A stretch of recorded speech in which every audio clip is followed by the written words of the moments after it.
Axel de Tarlet, le milliardaire russe Roman Abramovich, propriétaire du club de foot de Chelsea à Londres, ne peut plus revenir en Angleterre. Son visa n'a pas été renouvelé. La Grande-Bretagne ne veut plus d'argent sale venu de Russie, c'est ça? Oui, et quel retournement, parce qu'il n'y a pas si longtemps, Londres accordait au contraire des visas en or, des golden visas, souvenez-vous, pour attirer ces milliardaires russes, au point qu'on a rebaptisé Londres, qu'on avait rebaptisé Londres, Londongrad. Eh bien, le vent a complètement tourné parce que le visa d'Abramovich, qui était arrivé à échéance le mois dernier, n'a pas été renouvelé. Le milliardaire russe, qui est quand même 13e fortune de Grande-Bretagne, ne peut plus revenir à Londres. Donc chez lui, il est coincé à Moscou parce que les autorités britanniques se montrent subitement très tatillonnes.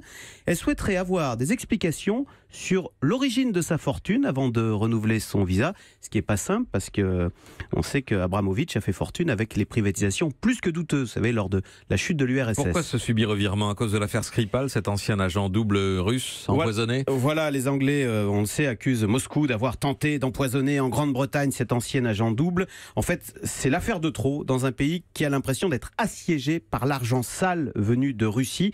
Un rapport parlementaire dénonce les kleptocrates de Poutine qui portent atteinte aux droits de l'homme et utilisent l'argent blanchi à Londres pour corrompre et affaiblir les institutions de Grande-Bretagne. Vous voyez, ça va loin. Donc ras-le-bol général qui fragilise aussi la place financière de Londres, expliquez-nous. Eh bien oui, parce qu'il y a un ressentiment populaire très fort en Grande-Bretagne, c'est cette dynamique anti-élite contre les financiers de la City de Londres qui sont accusés de s'être enrichis grâce à cet argent sale des Russes qui habitent aujourd'hui les plus beaux quartiers de Londres, qui ont fait flamber les prix de l'immobilier au point que la classe moyenne anglaise ne peut plus se loger. Donc oui, derrière cette affaire, c'est aussi un ras-le-bol contre la City, capitale mondiale de l'argent sale, parce qu'on pourrait dire la même chose avec l'argent venu du Moyen-Orient, un peu comme si les Anglais, après avoir tourné le dos à l'Europe, voudraient également en finir avec ces capitaux douteux venus du monde entier et qui coulent sur les rives de la Tamise pour le profit de quelques-uns. Axel de Tarlet. Vincent?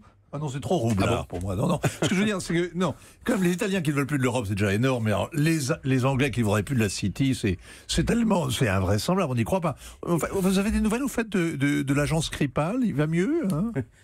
Oui, ça, j'en sais rien. On va l'expulser, lui? Non, mais attendez. Oui, il va mieux, mais ça ne dédouane pas forcément ceux qui ont tenté de l'assassiner.